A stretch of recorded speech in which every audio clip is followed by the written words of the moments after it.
Halo semuanya, perkenalkan nama aku Novita Dwi Sri Rahayu. Di sini aku akan mereview film yang berjudul Black Panther: Wakanda Forever sebagai syarat untuk tugas mata kuliah Studi Perang dan Damai.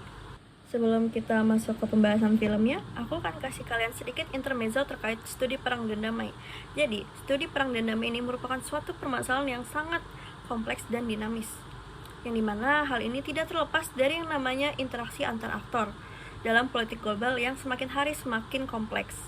Kompleksitas dari interaksi ini terkait dengan munculnya aktor-aktor baru yang terlibat, yang saat ini tidak lagi difokuskan kepada aktor-aktor negara saja, melainkan aktor-aktor non-negara juga turut difokuskan. Dalam film Black Panther: Wakanda Forever, film ini mengeksplorasi konflik yang intens terkait dengan sumber daya alam vibranium di Wakanda, sebuah fiksi teknologi yang maju dalam cerita Marvel Cinematic Universe dan disutradari oleh Ryan Coogler dan dirilis pada tahun 2022. Jadi, setelah kematian Raja T'Challa, Wakanda ini menghadapi ketegangan internal dan eksternal yang mencerminkan realitas politik global. Film ini menggambarkan bagaimana negara Wakanda menghadapi tekanan geopolitik sebagai akibat dari kekuatan sumber dayanya, yaitu vibranium, yang menjadi simbol kekuasaan strategis.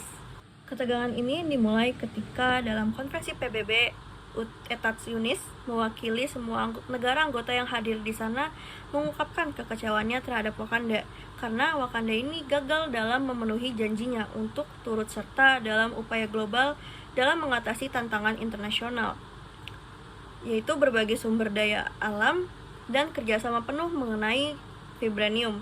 Padahal, faktanya, Wakanda ini sejak awal memiliki kebijakan untuk tidak berbagi vibranium kepada siapapun dan dalam keadaan apapun.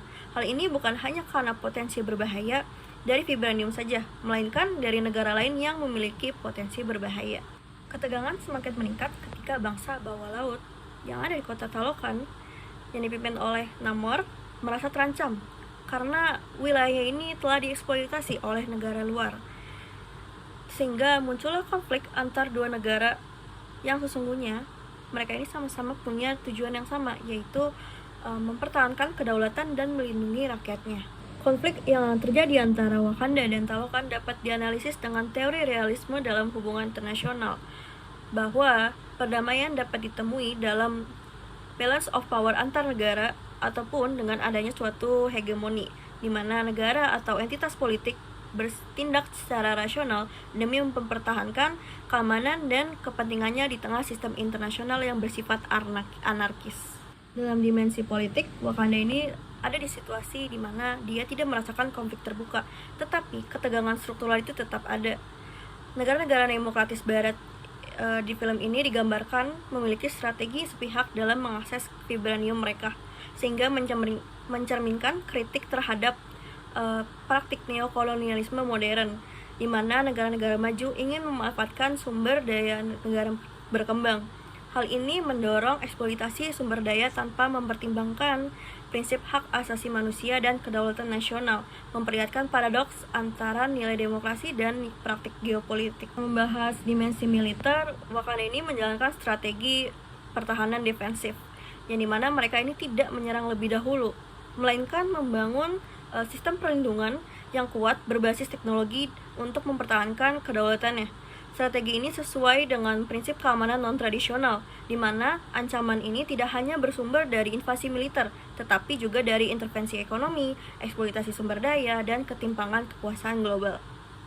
Pada akhirnya, keputusan karakter Shuri untuk tidak membunuh Namor instead of pembalasan dendam karena kematian ibunya ini mengindikasi bahwa Shuri ini mengambil pendekatan damai berbasis transformasi konflik, bukan untuk penghancuran.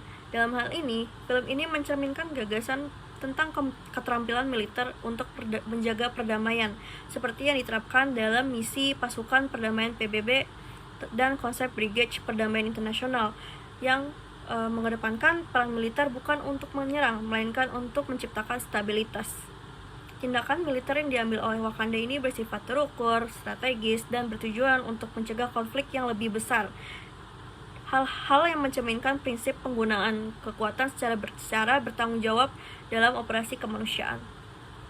Dalam dimensi ekonomi, Wakanda ini secara tegas mengambil tindakan untuk menginternalisasi eksternalitas ekonomi dengan menolak keterlibatan asing dan memanfaatkan vibranium mereka untuk pembangunan dalam negeri. Strategi ini termasuk dalam penggunaan faktor produksi lokal, yaitu mengandalkan kekuatan sendiri untuk pembangunan nasional sebagai upaya mempertahankan kedaulatan ekonomi mereka dan menghindari ketergantungan pada negara-negara luar. Namun, film ini juga mencakup distribusi sumber daya yang lebih adil, kerjasama yang setara, dan penguatan kerjasama antar negara berkembang. Di akhir film, terdapat potensi kerjasama damai antara Wakanda dan Talokan yang mencerminkan prinsip pertukaran horizontal serta semangat kerja sama selatan-selatan. Keduanya merupakan sama-sama bangsa non-barat dengan kekayaan alam dan teknologi yang tinggi. Namun, mereka ini sama-sama menghadapi tekanan serupa dari kekuatan global. Melalui aliansi ini, film ini menyampaikan pesannya bahwa perdamaian ekonomi global itu dapat dicapai jika negara-negara berkembang bersatu dalam solidaritas ekonomi, alih-alih untuk tunduk pada hegemoni ekonomi negara-negara industri maju. Namun, dalam dimensi budaya, film ini juga menunjukkan dimensi positif peace-nya, terutama melalui transformasi sikap Shuri yang pada akhirnya memilih diplomasi bukan pembalasan. Shuri dan Namor ini membuka ruang dialog antara hard power dan soft power, menciptakan titik temu antara kebijakan militer dan kehendak budaya untuk hidup berdampingan. Tindakan ini mencerminkan gagasan peradaban global sebagai pusat waktu yang santai yang digagas oleh Galtung, yakni dunia di mana budaya dapat saling berkembang tanpa adanya dominasi melalui kerjasama, pengakuan, dan kesetaraan. Film ini juga mempresentasikan kemitraan global dalam keadilan dan kesejahteraan budaya, di mana dua peradaban besar, Wakanda dan Talokan, yang sebelumnya berseteru, justru menemukan potensi kerjasama.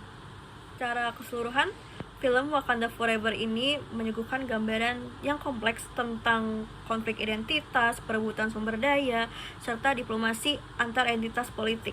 Film ini memberikan ruang reflektif bagi para penonton untuk memahami bagaimana konflik global ini dapat bermula dari ketakutan akan ketimpangan kekuatan, dan bagaimana perdamaian hanya bisa tercapai melalui pengakuan terhadap eksistensi dan kedaulatan pihak lain. Sekian review film dari saya. Terima kasih. Bye-bye.